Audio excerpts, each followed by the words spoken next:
الحمد لله نحمده ونستعينه ونستغفره ونؤمن به ونتوكل عليه ونعوذ بالله من شرور أنفسنا ومن سيئات أعمالنا من يهده الله فلا مضل له ومن يضلله فلا هادي له ونشهد أن لا إله إلا الله وحده لا شريك له ونشهد أن سيدنا وسندنا وحبيبنا ونبينا ومولانا ومأوانا وملجانا محمدا عبده ورسوله أرسله بالحق بشيرا ونذيرا وداعيا إلى الله بإذنه وسراجا منيرا صلى الله عليه وعلى آله وأصحابه وأزواجه وأهل بيته وبارك وسلم تسليما كثيرا كثيرا أما بعد فأعوذ بالله من الشيطان الرجيم بسم الله الرحمن الرحيم لقد من الله على المؤمنين إذ بعث فيهم رسولا صدق الله العظيم وبلغنا رسوله النبي الكريم ونحن على ذلك لمن الشاهدين والشاكرين والحمد لله رب العالمين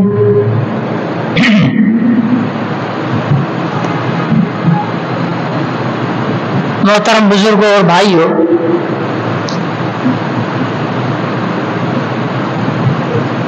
حضور علیہ الصلوۃ والسلام کی سیرت طیبہ سے متعلق گزشتہ جمعات سے گفتگو کا سلسلہ جاری ہے۔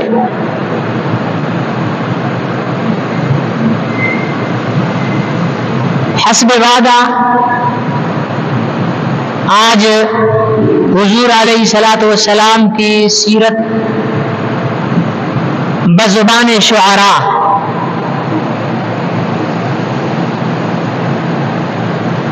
شعراء نے اپنے اشعار کے اندر حضور علیہ الصلوۃ والسلام کی سیرت کو، آپ کی شان کو جو بیان کیا ہے،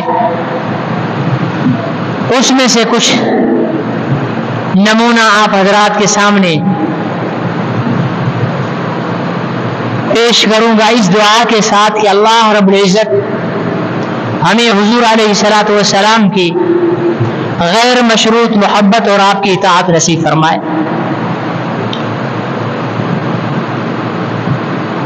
میں نے شروع میں عرض کیا تھا کہ دنیا میں مخلوقات میں، پھر مخلوقات میں سے انسانوں میں سے انبیاء میں سے رسل میں سے اولو العزم پیغمبروں میں واحد حضرت محمد رسول اللہ صلی اللہ علیہ وسلم کی ذات ہے جس پر اتنا لکھا گیا ہے کہ دنیا میں کسی اور شخصیت پر اتنا نہیں لکھا گیا۔ نثر میں، نظم میں ادیبوں نے اپنے انداز میں، شعراء نے اپنے انداز میں، خطیبوں نے اپنے انداز میں، لیکن آج تک کسی نے یہ دعویٰ نہیں کیا کہ میں نے حضور علیہ الصلوۃ والسلام کی سیرت جو لکھی ہے بس یہ اتنی ہے، اس سے آگے نہیں ہے۔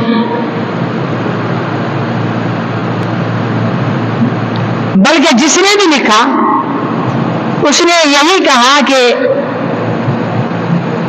حضور علیہ السلام کی سیرت طیبہ کے بیان کے لیے میرے پاس الفاظ نہیں ہیں، میرے دل و دماغ اور میری زبان میں وہ تاب اور سکت نہیں ہے کہ جناب رسالت مآب صلی اللہ علیہ وسلم کی سیرت کو بیان کیا جا سکے، لیکن انگلی کٹا کر شہیدوں میں نام لکھوانے کی مصداق کچھ اپنا حصہ ڈالتے ہیں۔ میں نے بارہا یہ عرض کیا ہے کہ عرب کے ایک شاعر نے حضور علیہ السلام کی سیرت پر 40,000 اشعار لکھے، 40,000 شعر لکھے۔ اب صرف 40,000 کی گنتی بھی اگر ہم کریں تو بھی اس کے لیے وقت درکار ہے۔ صرف ہم کاؤنٹنگ شروع کر دیں 1 2 3 4 5 اور 40,000 کی گنتی کریں تو اس کے لیے بھی وقت چاہیے۔ آپ اندازہ لگائیں کہ اس شاعر نے ان 40,000 اشعار کے اندر کس طرح حضور علیہ السلام کی سیرت طیبہ کو بیان کیا ہوگا۔ اور یہ بات میں گزشتہ جمعات میں عرض کر چکا ہوں کہ حضور علیہ السلام کی جو بھی سیرت بیان کی جا رہی ہے یہ وہ حصہ ہے جسے صحابہ اکرام دیکھ سکے، اور صحابہ اکرام اتنا دیکھ سکے جتنا صحابہ اکرام کو دیکھنے کی طاقت تھی۔ اس سے معلوم یہ میں اپنی طرف سے نہیں، علماء اکرام مفسرین محدثین کے جو وہ تحریروں سے ان کی کتب سے آپ حضرات کی خدمت میں عرض کر رہا ہوں۔ اور صحابہ اکرام نے اتنا دیکھا جتنا صحابہ میں طاقت تھی۔ اس سے معلوم یہ ہوا کہ انسانوں میں کسی بھی انسان نے حضور علیہ السلام کو کما حقہ، یعنی جیسا کہ ان کی شان اور مقام ہے، کسی کے علم میں نہیں ہے۔ محمد کیا ہے صلی اللہ علیہ وسلم یہ صرف خدا جانتے ہیں، کیونکہ انہوں نے پیدا کیا۔ محمد اللہ کی تخلیق ہے، اس لیے اللہ کو علم ہے کہ محمد رسول اللہ کیا ہے۔ باقی انسانوں میں سے کسی کے بس کی بات ہی نہیں ہے، اور ہم لوگوں کے تو بس کی بالکل بھی بات نہیں ہے کہ ہم حضور علیہ السلام کو ان دنیاوی آنکھوں سے دیکھ سکے۔ وہ صحابہ اکرام کو اللہ تعالیٰ نے اتنی ہمت اور قوت ایمانی دی تھی کہ حضور علیہ السلام کی زیارت سے اپنی آنکھوں کو ٹھنڈا کرتے تھے۔ 40,000 اشعار لکھ کر آخر میں ایک قطعہ لکھا اس شاعر نے، پھر ان 40,000 اشعار کا ایک اردو شاعر نے ترجمہ کیا، وہ بھی شاعری میں عربی سے اردو میں ترجمہ کیا، وہ بھی شاعری میں۔ اس شاعر نے بھی پھر آخر میں ایک قطعہ لکھا جو میں 12 جمعات میں بیانات میں سنا بھی چکا ہوں۔ شاعر نے کہا کہ فقیر ہے فکر رسا، فقیر ہے فکر رسا، ابھی مدہ باقی ہے۔ یعنی ہم جب بھی کچھ چیز لکھنے بیٹھتے ہیں تو سب سے پہلے ہمارے فکر میں وہ چیز آتی ہے، ہمارے دماغ میں وہ چیز آتی ہے، وہ الفاظ آتے ہیں تو ہم اس کو لکھنے بیٹھتے ہیں۔ تو شاعر نے کہا کہ میری رسائی کی جو فکر ہے وہ تھک چکی، حضور علیہ السلام کی ذات کے متعلق سوچ سوچ کر مواد جمع کر کے تھک چکی ہے، لیکن حضور علیہ السلام کی تعریف اور مدح ابھی باقی ہے۔ تھکی ہے فکر رسا، ابھی مدح باقی ہے۔ ورق تمام ہوا، ورق تمام ہوا مطلب جتنے کاغذ تھے میرے ختم ہو گئے جن پر میں نے لکھنا شروع کیا تھا، لیکن محمد عربی کی مدح ابھی باقی ہے۔ قلم ہے آبلاپا، قلم ہے آبلاپا، یعنی یہ آبلاپا اردو میں محاورے میں استعمال ہوتا ہے پیروں میں چھالے پڑ جانا. اتنا چلا کہ میرے پیروں میں چھالے پڑ گئے. تو شاعر کہہ رہا ہے کہ قلم ہے آبلا کا, میرا قلم پیغمبر کی شان میں اتنا چلا کہ میرے قلم کے پیروں میں چھالے پڑ گئے. قلم ہے آبلا کا, ابھی مدح باقی ہے. 40,000 اشعار لکھنے کے بعد اس نے ہاتھ کھڑے کر دیے کہ پیغمبر کی مدح اور تعریف ابھی باقی ہے. حضور علیہ الصلوۃ اشعار میں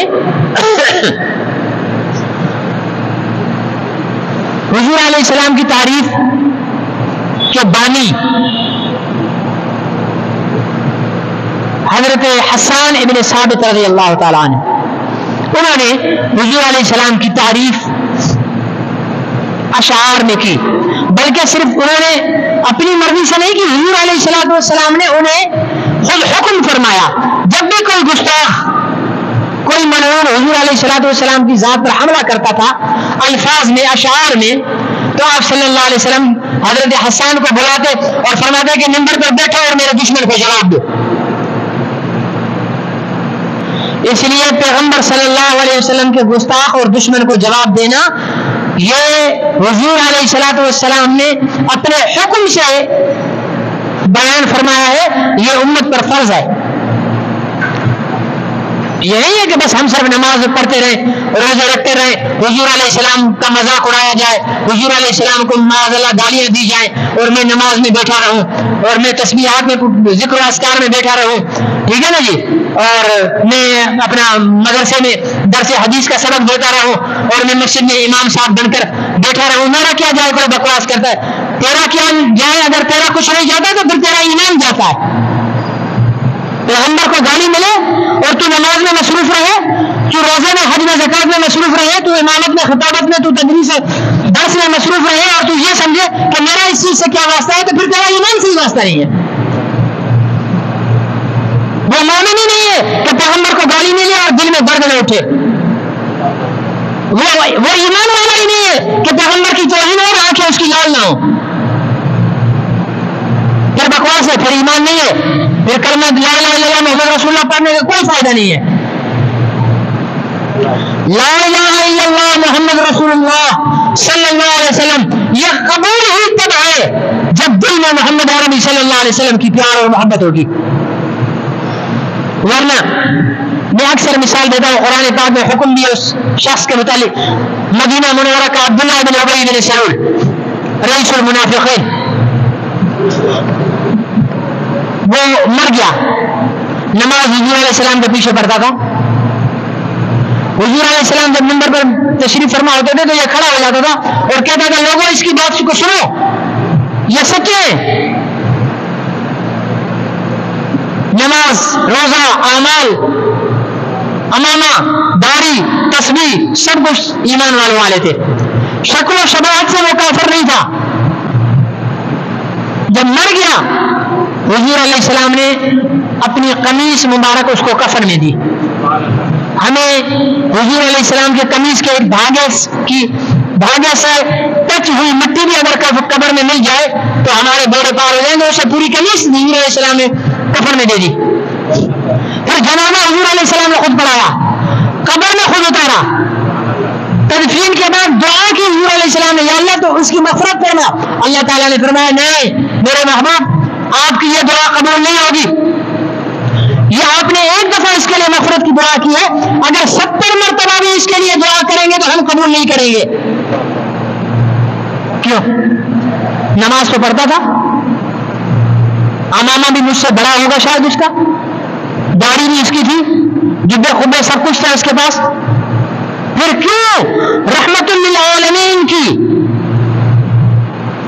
دعائیں ادھر ہاتھ اٹھا کے اللہم اعز الاسلام بعمر بن خطاب و بعمر حسان, یا اللہ اسلام کو تقویت دینی ہے تو عمر یا عامر دے دے.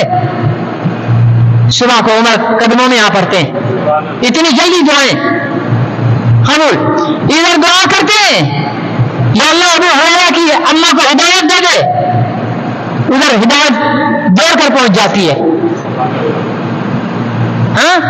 فاحشہ عورت, فاحشہ مرد جو کہتا ہے کہ یا رسول اللہ مجھے ہر کام سے روک دو لیکن مجھے زنا سے نہ روکنا، میں زنا کا شوقین ہوں، مجھے ساری چیزوں سے منع کر دو. آپ صلی اللہ علیہ وسلم نے سینہ پر یوں ہاتھ پھیرا کہ اللہ اس کے سینے سے گند اور غلال. وہ صحابی کہتے ہیں کہ رب محمد کی قسم ہے مدینہ کے دونوں طرف کے پہاڑوں کے درمیان مجھ سے زیادہ زنا سے نفرت کرنے والا کوئی نہیں تھا. اس ہاتھ پھیرنے کے بعد جس کا ہاتھ اتنی جلدی برائی کو دل سے بھی نکال کر پھینک دیتا ہے، وہ ہاتھ آج ان ہاتھوں کی دعا قبول نہیں ہو رہی ہے. کیوں ہو رہی ہے؟ اسی کی ذات کی وجہ سے نہیں ہو رہی ہے. کیوں؟ عبداللہ بن ابی بن سلول حضور علیہ الصلوۃ والسلام سے محبت نہیں کرتا تھا، اس کا دل محبت رسول سے خالی تھا، وہ منافقت کرتا تھا. اللہ، وہ محبت رسول سے خالی دل منافقت سے باتیں کرتا تھا، تعریف کرتا تھا. اس لیے ایک بات اپنے دماغوں سے اس فطور کو نکال دیں، میں بھی نکال دوں، آپ بھی نکال دیں. اعمال کی بنیاد پر نفرت نہیں ہوگی. اگر اعمال کی بنیاد پر نفرت ہوتی تو عبداللہ بن ابی بن سلول جنتی ہوتا. اعمال تو تھے. اعمال کی بنیاد ہے ایمان. نریندر مودی انڈیا کا وزیر اعظم ہے، وہ حج پر چلا جائے طاقت کے بل بوتے پر، سعودی شاہی خاندان کے ایمان کا خدا نہ کرے برا غرق ہو جائے، وہ اس کو بلا لے، طواف بھی کر لے، صفا مروہ کی سعی بھی کر لے، سر بھی منڈا لے، عرفات میں وقوف بھی کر لے، منی مزدلفہ میں بھی آ جائے، قربانی بھی کر لے، واپس آ جائے، کوئی اس کو حاجی نریندر مودی کہے گا؟ نہیں کہیں گے. کیوں؟ ہندو ہے. یہ ایک دفعہ نہیں 100 دفعہ کعبے کا طواف کر کے آ جائے، یہ کافر کا کافر رہے گا. کیوں؟ دل میں ایمان نہیں ہے. اور دل میں ایمان، یہ تو نہیں کہ اعمال کب قبول ہوں گے؟ جب دل میں ایمان ہوگا. لیکن ایمان کی قبولیت کی بھی شرط ہے. جیسے اعمال کی قبولیت کی شرط ہے، ایمان کی قبولیت کی شرط ہے، اور ایمان کی قبولیت کی شرط ہے محبت رسول. میرے نبی نے صلی اللہ علیہ وسلم واضح طور پر دو ٹاپ، یہ تو ہم مولویوں نے پھر ادھر ادھر سے گنجائشیں نکال کر عوام کے لیے تھوڑی سی سہولت پیدا کر دی ہے، اور میرے نبی نے کوئی گنجائش نہیں نکالی، سیدھا فرمایا لا یؤمن احدکم حتی یکون احب الیہ من والدہ وولدہ والناس اجمعین. دوسری روایت میں من نفسہ ومالہ وولدہ، تم میں سے کوئی مومن نہیں ہے جب تک مجھ سے محبت نہ کر لے. کتنی؟ فرمایا کہ اپنی جان سے، اپنے والدین سے، اپنی اولاد سے، دنیا کے ہر انسان سے، اپنی جان سے، اپنی مال سے اور اپنی اولاد سے زیادہ جب تک مجھ سے محبت نہیں کرتا ایمان والا نہیں ہے. سوچنے کی بات ہے کہ حضور علیہ الصلوۃ والسلام جب یہ ارشاد فرما رہے تھے لا یؤمن احدکم حتی یکون احب الیہ، لا یؤمن احدکم، تم میں سے کوئی مومن نہیں ہوگا، تو آپ کے سامنے کون بیٹھے ہوئے تھے؟ صحابہ بیٹھے ہوئے تھے نا. ابو بکر تھے، عمر تھے، عثمان تھے، علی تھے، تمام صحابہ کی جماعت بیٹھی تھی. صحابہ نمازی بھی تھے، نبی جانتے تھے. صحابہ روزہ دار بھی تھے، نبی جانتے تھے. صحابہ مجاہد تھے، نبی جانتے تھے. صحابہ مبلغ تھے، نبی جانتے تھے. صحابہ قرآن کے حافظ عالم تھے، نبی جانتے تھے. صحابہ سب بیدار تھے، نبی جانتے تھے. اعمال میں 100% تھے، پیغمبر کو علم تھا، لیکن اس کے باوجود ان کو بھی کہہ رہے ہیں لا یؤمن احدکم، تم تب تک مومن نہیں ہوگا جب تک کہ مجھ سے محبت نہیں کر لو گے. حتی یکون احب الیہ، جہاں تک کہ میں محبوب ہوں تمہاری جان، تمہارے مال، تمہاری اولاد سے، تمہارے والدین، تمہاری اولاد اور دنیا کے ہر انسان سے زیادہ جب تک میں محبوب نہیں بنتا تمہارا، تم مومن نہیں ہو. سیدھی سی بات ہے. ہمیں اپنے گردنوں میں جھانک لینا چاہیے. اپنی گردن بچانے کے لیے تعویل مت کرو کہ یہاں جو ایمان سے کامل الایمان مراد ہے اور یہ ایمان مراد ہے، وہ ایمان مراد ہے. پیغمبر نے کامل الایمان کی شرط نہیں لگائی ہے. پیغمبر نے تو سیدھا کہا ہے کہ تم میں سے کوئی مومن نہیں ہے جب تک مجھے محبوب نہ کر لے. حضرت عمر عرض کیا رسول اللہ میں آپ سے بہت محبت کرتا ہوں. کتنی؟ رسول اللہ شدید گرمی میں ٹھنڈا پانی مجھے اتنا محبوب نہیں ہے جتنے آپ کے محبوب ہے. شدید بھوک میں کھانا مجھے اتنا محبوب نہیں ہے جتنے آپ مجھے پیارے. تپتی دھوپ میں سہارا میں جتنا سایہ مجھے محبوب نہیں ہے جتنے آپ مجھے پیارے. عجیب صحابہ کا تو انداز ہی اپنا ہوتا تھا محبت کا.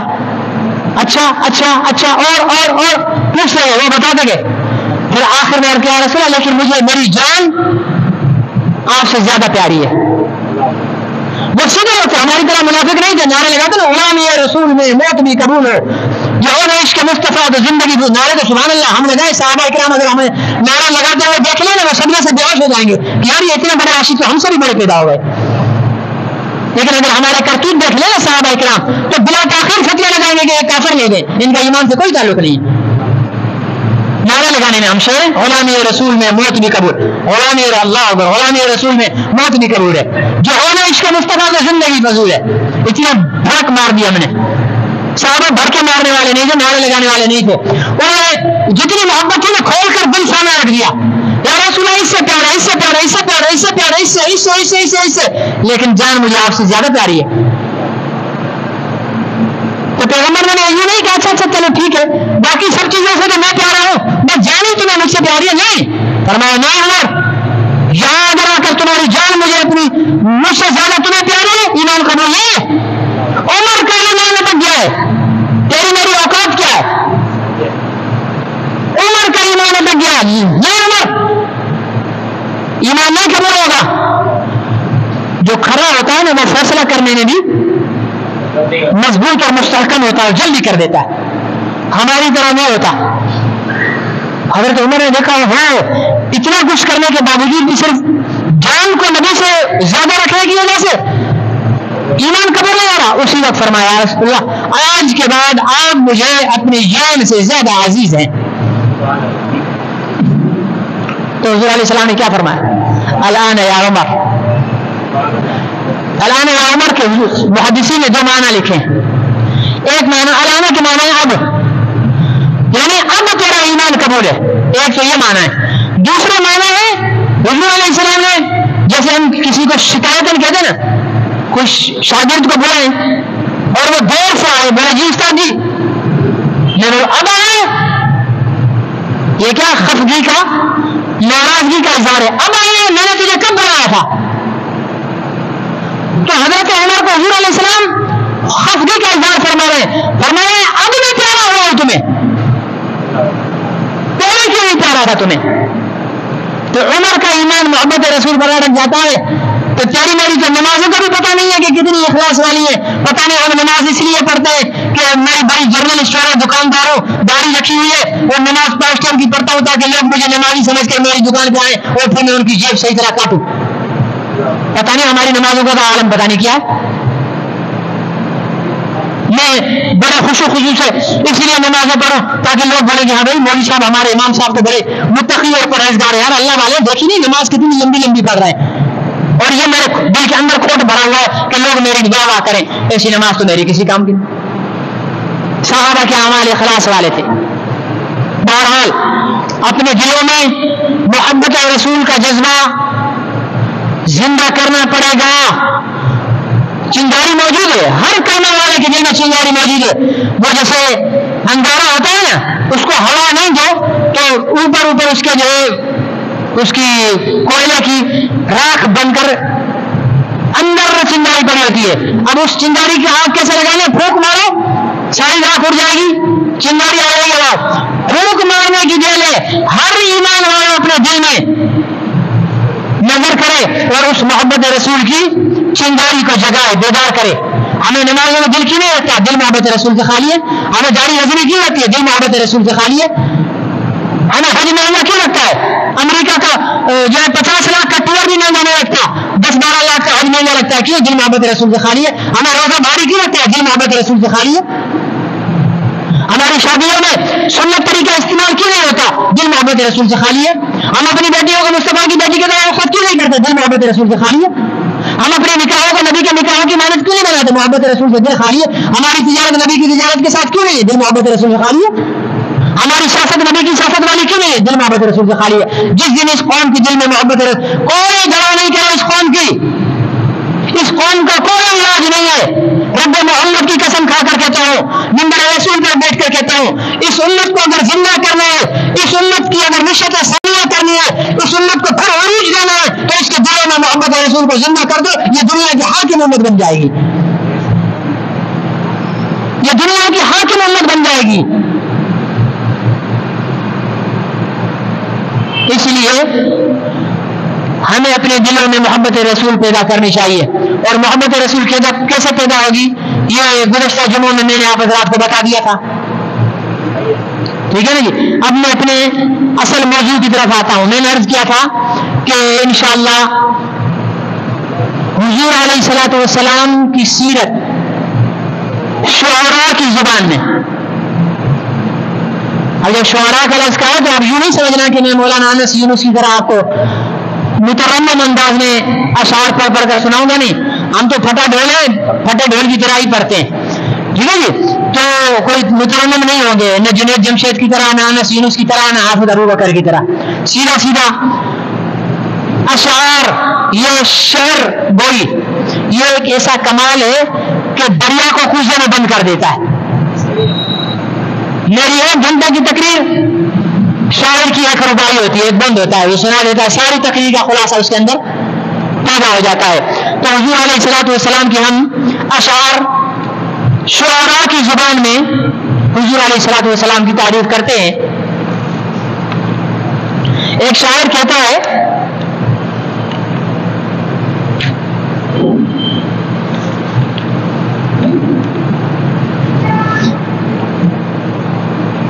آپ کی اور ہم سب کی خواہش ہوتی ہے کہ ہم مدینہ منورہ جائیں, ہے نا خواہش؟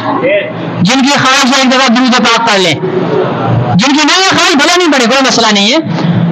اللہ کوئی ہمارے جانے کے محتاج نہیں ہے, لیکن جن کی خواہش ہے وہ درود شریف ضرور پڑھ لیں. اللہم صلی علی محمد وعلی آل محمد کما صلیت علی ابراہیم وعلی آل ابراہیم انک حمید مجید. ایک شاعر کہتا ہے کہ اگر میرے مقدر میں مدینہ جانا ہو تو میں کیا کروں گا؟ کہتا ہے کہ مقدر مجھے لے تو جائے مدینہ. سمجھ میں آئے تو کیا کہنا ہے؟ کیا کہنا ہے؟ ہاں, ایسی سبحان اللہ نہیں کہ 5 منٹ کے بعد ادھر سے سبحان اللہ آ رہی ہو, 3 منٹ کے بعد ادھر سے سبحان اللہ آ رہی ہو, مل کر سبحان اللہ کہنا ہے. شاعر کہتا ہے کہ مقدر مجھے لے تو جائے مدینہ, کفے پائے اہل حرم چوم لوں گا. سبحان اللہ نہیں بول رہا. آپ لوگ شاعری کی دنیا کے ہی نہیں ہو, آپ سمجھو گے ابھی کیا بولو, آپ کیا سمجھو گے؟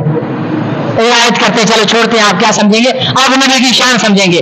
کہتا مقدر مجھے لے تو جائے مدینہ, کفے پائے اہل حرم چوم لوں گا, یعنی اہل حرم کے پیروں کی تلیاں چوم لوں گا میں. مقدر مجھے لے تو جائے مدینہ, کفے پائے اہل حرم چوم لوں گا, میں جھاڑوں گا پلکوں سے وہاں کی زمین کو. ہاں, میں جھاڑوں گا پلکوں سے وہاں کی زمین کو, نگاہوں سے باب حرم چوم لوں گا. آگے کہتے ہیں سنائے حبیب خدا میں کروں گا, سنائے حبیب خدا میں کروں گا, میرا نطق چومے گا میری زبان کو خود. سنائے حبیب خدا میں کروں گا, میرا نطق چومے گا میری زبان خود. میں نعت محمد رقم کرتے کرتے قلم اور زبان قلم چوم لوں گا. میں نعت محمد رقم کرتے کرتے قلم اور زبان قلم چوم لوں گا. مقدر مجھے لے تو جائے مدینہ, محبت کے جذبے سے بے تاب ہو کر, اللہ ہمیں نصیب فرمائے, محبت کے جذبے سے بے تاب ہو کر در مصطفیٰ پہ جھکے جب میرا سر. محبت کے جذبے سے بے تاب ہو کر در مصطفیٰ پر جھکے جب میرا سر, اجل تو اگر ساتھ دے دے وہاں پر, موت کو کہہ رہا ہے, اجل تو اگر ساتھ دے دے میرا وہاں پر, قسم تیری تیرے قدم چوم لوں گا. نبی کے روزے پہ جب میری حاضری ہو اور موت وہاں پر تو میرا ساتھ دے دے اور تو آ جائے تو تیرے قدم چوم لوں گا میں. آگے کہتا وہ کانٹے جو دیکھیں گے سوکھی زباں پر, وہ کانٹے جو دیکھیں گے سوکھی زباں پر, تو جوش محبت سے ساقی یہ کوثر. وہ کانٹے جو دیکھیں گے سوکھی زباں پر, تو جوش محبت سے ساقی یہ کوثر, پلائیں گے بھر بھر کے ساغر پہ ساغر, پلائیں گے بھر بھر کے ساغر پہ ساغر, میں ساقی کا دستے کرم چوم لوں گا. حضور مجھے پلائیں گے پیالے بھر بھر کر اور میں حضور کے ہاتھوں کو چوم لوں گا.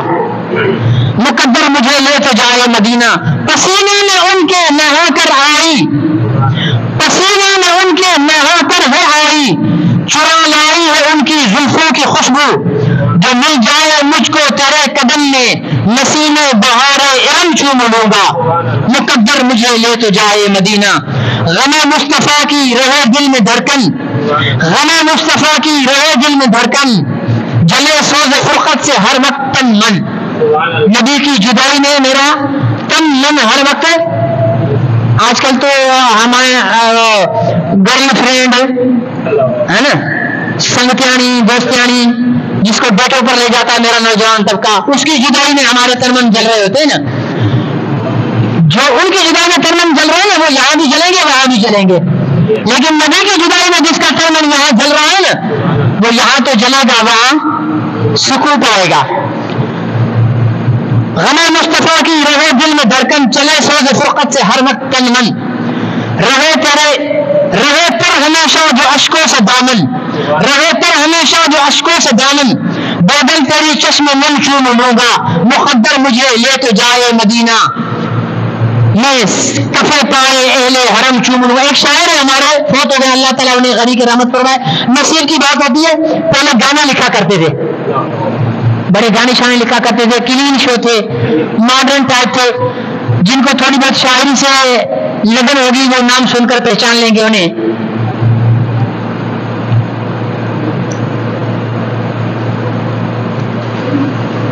شاید شعر سن کر بھی آپ ان کو پہچان لیں.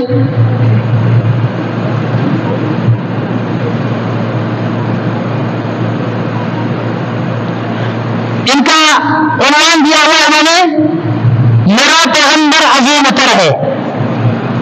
عظیم تر ہے نہیں ہے جو عظیم تر سمجھتے سبحان اللہ بولے مزے والے نہیں بول رہے خدا کے بندے. ابھی اگر بلدیہ اعلان کر دیں نا بھائی جامع مسجد میں جمعے کی نماز سے پہلے جو سبحان اللہ بولے گا اس کو 30 روپے ملیں گے ایک سبحان اللہ پر. پھر کیا خیال ہے آپ چپ رہو گے؟ ہاں پھر تو بولو ولی صاحب آپ بولا نہیں بولو ہم تو سبحان اللہ کاؤنٹنگ والی تصویریں لے کر آئیں گے تاکہ بلدیہ کے چیئرمین کو بولیں گی میں نے تو 200 روپے سبحان اللہ کہا ہے 30 روپے کے حساب سے مجھے دے. نبی پاک نے فرمایا جس نے ایک بار سبحان اللہ بولا اس کے کھاتے میں 10 نیکیاں لکھی جائیں گی 10 درجات بلند ہوں گے 10 گناہ معاف ہوں گے. اور نبی کی شان پر بولو گے تو نبی کی محبت کا اجر الگ ملے گا. کہتے ہیں کہ عنوان بنا مظفر وارثی ہیں رحمت اللہ علیہ. بعد میں اللہ تعالیٰ نے حضور علیہ السلام کی نعتیں لکھنے کی ایسی توفیق دی کہ زندگی پلٹ گئی اور نعتیں پڑھتے دنیا سے رخصت ہوئے باشرا ہو گئے. ٹھیک ہے نا یہ اور بڑی نیک زندگی گزاری. کہتے ہیں کہ کمال خلاق ذات اس کی نبی کے لیے کہہ رہے ہیں کمال خلاق ذات اس کی. خلاق کہتے ہیں اللہ کو. اللہ کا کمال ہے نبی کی ذات. کمال خلاق ذات اس کی جمال ہستی حیات اس کی. بشر نہیں ہے عظمت بشر ہے. بشر نہیں عظمت بشر ہے. میرا پیغمبر عظیم تر ہے. وہ شرع احکام حق تعالی وہ خود ہی قانون خود حوالہ. اللہ کے احکامات کی شرع ہے وہ شرع احکام حق تعالی وہ خود ہی قانون خود حوالہ. جب کوئی قانون پیش کرتے ہیں نا جج کے سامنے تو جج کہتا ہے اس کا حوالہ تو ہم کتاب حوالہ اس کتاب میں لکھا ہوا. لیکن نبی کی شان یہ ہے فرمایا کہ یہ قانون میں خود ہے حوالہ بھی خود ہے. وہ خود ہی قانون خود حوالہ وہ خود ہے قرآن خود ہی قاری. وہ خود ہی قرآن خود ہی قاری. وہ آپ محتاب آپ حالہ. محتاب چاند کو کہتے ہیں اور حالہ چاند کے گرد جو دورہ بنا ہوتا کہتے ہیں کہ وہ آپ محتاب آپ حالہ. وہ عکس بھی اور آئینہ بھی وہ نقطہ بھی خط بھی دائرہ بھی وہ خود نظارہ ہے خود نظر ہے. میرا پیغمبر سب بولو میرا پیغمبر جو مانتے ہیں وہ بولے نہیں مانتے بھلے کوئی زبردستی کسی سے نہیں ہے. میرا پیغمبر عظیم تر ہے. شعور لایا کتاب لایا وہ حشر تک کا نصاب لایا. انسانیت کو شعور دیا. شعور لایا کتاب لایا وہ حشر تک کا نصاب لایا. دیا بھی کامل نظام اس نے دیا بھی کامل نظام اس نے اور آپ ہی انقلاب لایا. ایسا انقلاب لائے کہ ایک دوسرے کے خون کے پیاسوں کو ایک دوسرے کا بھائی بنا دیا. بیٹیوں کو زندہ دفن کرنے والوں کو بیٹیوں کی تربیت کرنے والا بنا دیا.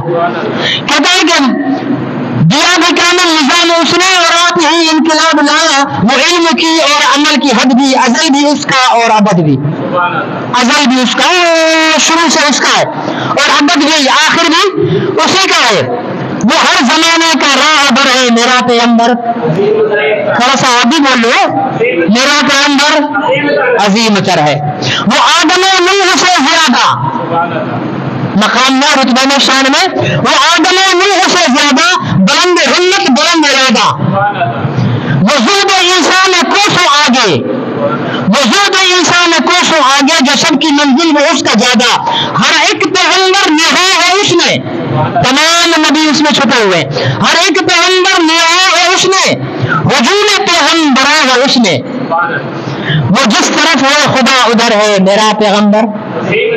ہاں تھوڑا آپ بھی بولنا سیکھ لیں، ہر جمعہ میں ہی تقریر کرتا ہوں، آپ تو چپ کر کے بیٹھے ہی رہتے ہیں، آج تھوڑا سا آپ سے بنوا لیتے ہیں، میرا پیغمبر جو مانتا وہ بولے عظیم تر ہے۔ اب حضور علیہ السلام کے پاس کیا جائیداد ملکیت کیا تھی اور آپ کی حیثیت کیا تھی؟ شاعر کہتا ہے بس ایک مشکیزہ ایک چٹائی، ہاں بس ایک مشکیزہ ایک چٹائی، ذرا سے جاؤ ایک چارپائی، بس ایک مشکیزہ ایک چٹائی، ذرا سے جاؤ ایک چارپائی، بدن پہ کپڑے بھی واجبی سے، بدن پہ کپڑے بھی واجبی سے، نہ خوش لباسی نہ خوش قبائی، یہی ہے کل کائنات اس کی، گنی نہ جائے صفات جس کی، کائنات اس کی اتنی سی ہے لیکن صفات اتنی ہے کہ اس کا گننا مشکل ہے، یہی ہے کل کائنات اس کی، گنی نہ جائے صفات جس کی، وہی تو سلطان بحر و بر ہے میرا پیغمبر۔ ہوشیار بیٹھو، ہوشیار بیٹھو، نیکی ملے گی انشاءاللہ۔ جو اپنا دامن لہو سے بھر لے، طائف کے میدان میں پتھر کھائے لہو، جو اپنا دامن لہو سے بھر لے، مصیبتیں اپنی جان پر لے، دوسروں کی مصیبتیں، جو اپنا دامن لہو سے بھر لے، مصیبتیں اپنی جان پر لے، جو تیغ زن سے لڑے نہتا، وہ غالب آ کر بھی صلح کر لے، دشمن سے لڑے اور نہتا لڑے لیکن جب غالب آ جائے تو پھر اس کی رحمت صلح کر لے، جو تیرے جن سے لڑے نہتا وہ غالب آ کر بھی صلح کر لے، اسیر دشمن کی چاہ میں بھی، دشمن کی بھی محبت ہے اس کے دل میں، اسیر دشمن کی چاہ میں بھی، مخالفوں کی نگاہ میں بھی، امین ہے صادق ہے معتبر ہے میرا پیغمبر، جسے شہوشش جہاد دیکھوں اسے غریبوں کے ساتھ دیکھوں، امام کون مکان جو تھامے گدان پر بھی وہ ہاتھ دیکھوں، ادھر اقتدار حکومت پڑھانی ہوئی ہے جن ہاتھوں نے، وہی کدال ہاتھ میں پکڑے جنگ خندق میں خندق کھود رہا ہے، امام کون مکان جو تھامے گدان پر بھی وہ ہاتھ دیکھوں، لگے جو مزدور شاہ ایسا ہے، مزدور لیکن ہے بادشاہ، لگے جو مزدور شاہ ایسا، نہ زر میں دھن سربراہ ایسا، نہ زر میں دھن سربراہ ایسا، فلک نشی کا زمین پہ گھر ہے فلک نشی عرشوں پر جانے والا لیکن گھر زمین پر ہے، فلک نشی کا زمین پہ گھر ہے میرا پیغمبر، سب نہیں بولتے میرا پیغمبر، مسجد تو گونج جانی چاہیے یار، کم از کم مسجد کے درد یار تو گواہی دے محبت رسول کی، میرا پیغمبر عظیم تر ہے، وہ خلوتوں میں بھی صف بصف بھی، وہ اس طرف بھی وہ اس طرف بھی، محاذ منبر ٹھکانے اس کے، یا وہ منبر پر ملے گا یا جہاد میں ملے گا، محاذ منبر ٹھکانے اس کے، وہ سر بسجدہ بھی سر بکف بھی، تلوار بھی ہاتھ میں، سر پہ کفن بھی باندھا ہوا ہے اور سر سجدے میں بھی، یہ مجاہد اعظم کی جس سے آج کل ہماری ٹانگیں، میرے جیسے موریوں کی تو جہاد کا نام سنتے ہی ٹانگیں کانپنے لگ جاتی، پھر بولتے نہیں بھائی جہاد تو اصل نفس سے جہاد کرنا ہے، بڑا جہاد تو نفس سے جہاد ہے، یہ تو چھوٹا جہاد ہے۔ پھر میں ایسی تعلیمیں بتاتا ہوں کیونکہ میں جاؤں گا یہاں تو مولی ادھر مرید ادھر ہاتھ میں نذرانہ پیش کرے گا، ادھر ہاتھ میں نذرانہ پیش کرے گا، وہاں تو گولیوں کی بموں کی بوچھار ہوگی نا، اس لیے بہتر نہیں ہے میں مسجد والا ہی جہاد بتا دوں ان کو۔ لیکن پیغمبر کی شان کیا ہے؟ کہتے ہیں کہ محاذ منبر ٹھکانے اس کے، وہ سر بسجدہ بھی سر بکف بھی، کہیں وہ موتی کہیں نور ستارہ، وہ جامعیت کا استعارہ، وہ صبح تہذیب کا گجر ہے، میرا پیغمبر عظیم تر ہے، میرا پیغمبر عظیم تر ہے۔ پیر نصیر الدین شاہ سن دیں، پیر مہر علی شاہ گولڑوی رحمۃ اللہ علیہ کی خانقاہ کے سجادہ نشین اور غالباً ان کے پوتے تھے یا پر پوتے، انتقال کر گئے، اللہ تعالیٰ غری کی رحمت فرمائے۔ بڑی پیاری شاعری لکھی ہے انہوں نے، اللہ ہمیں سمجھنے کی توفیق نصیب فرمائے اور ہمارے دلوں میں حضور علیہ السلام کی محبت پیدا فرمائے۔ اب آمین نہیں بولتے، کیونکہ اگر محبت حضور علیہ السلام کی آ گئی، میں نے تو کہیں اور کے لیے محبت رکھی ہوئی ہے، وہ کہاں جائے گی پھر؟ بھائی نبی کی محبت آ گئی تو کامیابی ہے، نبی کی محبت نہیں آ رہی تو ناکامی ہے، بھلے کتنی بھی محبتیں کر لو۔ شاعر کہتے ہیں میری زندگی کا تجھ سے یہ نظام چل رہا ہے، میری زندگی کا تجھ سے یہ نظام چل رہا ہے، تیرا آفتہ سلامت میرا کام چل رہا ہے، میری زندگی کا تجھ سے یہ نظام چل رہا ہے، تیرا آفتہ سلامت میرا کام چل رہا ہے، نہیں عرش و فرش پر ہی تیری عظمتوں کے چرچے، نہیں عرش و فرش پر ہی تیری عظمتوں کے چرچے، تہے خاک بھی لحد میں تیرا نام چل رہا ہے۔ قبر میں جائیں گے تو کس کا نام آئے گا؟ محمد رسول اللہ۔ کہتے ہیں نہیں عرش و فرش پر ہی تیری عظمتوں کے چرچے، تہے خاک بھی لحد میں تیرا نام چل رہا ہے، میری زندگی کا تجھ سے یہ نظام چل رہا ہے۔ وہ برابری کا تو نے دیا درس آدمی کو، وہ برابری کا تو نے دیا درس آدمی کو، کہ غلام ناقہ پر ہے تو امام چل رہا ہے۔ کہاں اشارہ کیا؟ کسی جگہ ہے ذہن میں؟ غلام ناقہ پر ہے تو امام چل رہا ہے۔ بیت المقدس کی فتح کے وقت غلام اونٹنی پر ہے، حضرت عمر پیدل چل رہے ہیں۔ برابری کا دیا تو نے 10 آدمی کو، غلام ناقہ پر ہے تو امام چل رہا ہے۔ مجھے اس قدر جہاں میں نہ قبول عام ملتا، مجھے اس قدر جہاں میں نہ قبول عام ملتا، تیرے نام کے سہارا میرا نام چل رہا ہے۔ میری زندگی کا تجھ سے نظام چل رہا ہے۔ وہ تیری عطا کے تیور وہ ہجوم گرد کوثر، وہ تیری عطا کے تیور وہ ہجوم گرد کوثر، کہیں شور میں کشاں ہے، کہیں شور میں کشاں ہے، کہیں جام چل رہا ہے۔ میری زندگی کا تجھ سے یہ نظام چل رہا ہے۔ کسی وقت یا محمد کی صدا کو میں نے بھولوں، دم مزابیر زبان پر یہ کلام چل رہا ہے۔ کڑی دھوپ کے سفر میں نہیں کچھ مسیر کو ہم، کڑی دھوپ کے سفر میں نہیں کچھ مسیر کو ہم، تیرے سارے کرم میں یہ غلام چل رہا ہے، تیرے سارے کرم میں یہ غلام چل رہا ہے۔ میری زندگی کا تجھ سے یہ نظام چل رہا ہے۔ اور تو کچھ ایک نمونہ آپ کے سامنے پیش کیا ہوا، جیسے گندم کی بوری ہوتی ہے نا، بیپاری دیکھتا ہے نا ہماری گندمیں کیسی ہے بھائی، میں دیکھ لوں ایک سوا آتا ہے، وہ ایسے لگاتے ہیں اس میں بوری میں تو اس میں کچھ دانے آ جاتے ہیں، وہ دیکھتے ہیں ہاں یار گندم صحیح ہے، تو یہ میں نے صرف سوا لگایا ہے، ابھی پوری بوری پڑی ہے۔ اللہ تعالیٰ ہمیں حضور علیہ السلام سے محبت نصیب فرمائے۔ اس کے بغیر چارے کار نہیں ہے۔ ابھی سننے میں آیا ہے کہ IMF اس نے ہمارے حکومت پر یہ دباؤ ڈالنا شروع کیا ہے کہ قادیانیوں کی عبادت گاہوں کا تحفظ کرو۔ بھائی قادیانیوں کی عبادت گاہ کا تحفظ کرو۔ اگر قادیانیوں کو مسجد کی شکل کی عبادت گاہ کا تحفظ حاصل ہے تو میں وزیر اعظم سے کہتا ہوں، میں آرمی چیف سے کہتا ہوں، میں چیف جسٹس آف پاکستان سے کہتا ہوں کہ میں یہاں ایک دکان کرائے پر لے کر اس کے اوپر بورڈ لگا دیتا ہوں سپریم کورٹ آف پاکستان، اور میں اپنے نام کے ساتھ لکھتا ہوں محمد راشد مدنی chief justice supreme court of Pakistan. برداشت کرے گی سپریم کورٹ؟ قانون مانے گا میری اس بورڈ کو؟ کیا کریں گے؟ مجھے پکڑ کر گرفتار کریں گے، بولیں گے تو نے جعلی کیوں سپریم کورٹ بنائی ہے؟ میں ایک مکان لوں، اس کے اوپر لکھ دوں چیف آف آرمی ہاؤس، اور میں آرمی والی ڈریس پہن کر ادھر لکھ دوں کہ جناب کیا نام ہے آرمی چیف کا؟ عاصم سید محمد عاصم منیر میں ہوں، اور آج کے بعد میں پاکستان کا آرمی چیف ہوں، فوج مجھے بخشے گی؟ نہیں بخشے گی. میں ایک مکان لے کر اس کے اوپر لکھ دوں وزیر اعظم ہاؤس اور میں کاکڑ بن جاؤں اور میں کہوں کہ انوار الحق کا کاکڑ وزیر اعظم میں ہوں, حکومت تسلیم کرے گی؟ مجھے پکڑے گی, مجھے گرفتار کرے گی, میرے مکان کا بورڈ ہٹائے گی, میں شور مچاؤں میرے پر ظلم ہو رہا ہے, میرے مکان کا بورڈ ہٹا دیا, مجھے آرمی چیف بننے نہیں دے رہے, مجھے وزیر اعظم نہیں بننے دے رہے. دنیا کی کوئی بھی بات, کوئی بھی انصاف والا میری یہ بات سننے کو تیار ہے؟ مرزا قادیانی, مرزا غلام احمد قادیانی کو محمد رسول اللہ مانتے ہیں. مینارے والی مسجد مدینے والے محمد کے امتیوں کی ہے. محراب والی مسجد مدینے والے محمد کے امتیوں کی ہے.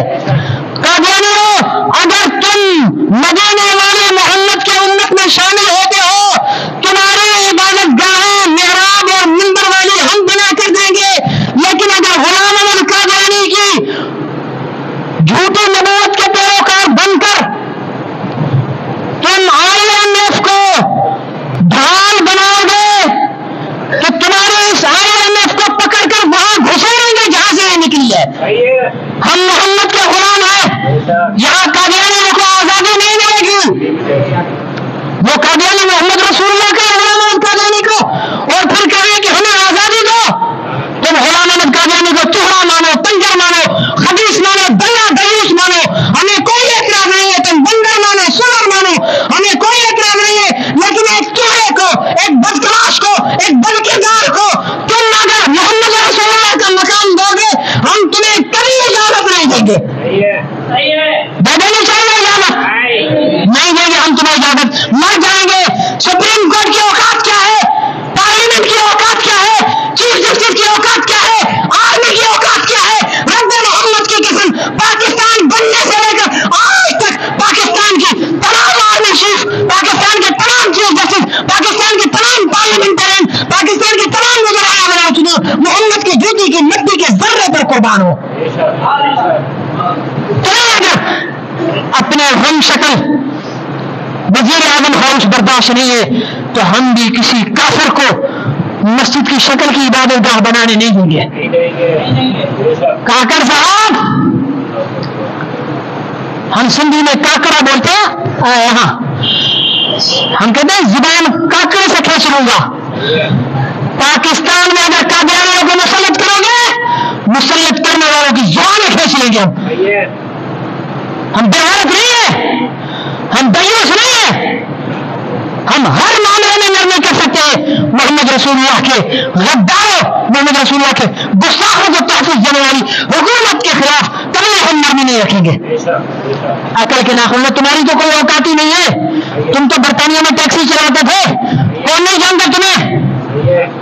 تم ٹیکسی ڈرائیور ہو, ٹیکسی ڈرائیور رہو. اتفاقاً فوج نے تمہیں وزیر اعظم بنا دیا ہے, بنے رہو, ہمیں کوئی اعتراض نہیں ہے. یا تو چوڑے چمار میں آ کر وزیر اعظم بن گئے, ہمیں کوئی اعتراض نہیں ہے. لیکن محمد کی ختم نبوت کے ساتھ کھیلنے کی کوشش کرو گے, تمہارا باپ پرویز مشرف بھی کتے کی طرح ایڑیاں رگڑ رگڑ کر مر گیا, تمہارا بھی انجام ویسا ہوگا. ہم میں سے کوئی بے غیرت ہو سکتا ہے, لیکن اللہ غیرت مند ہے.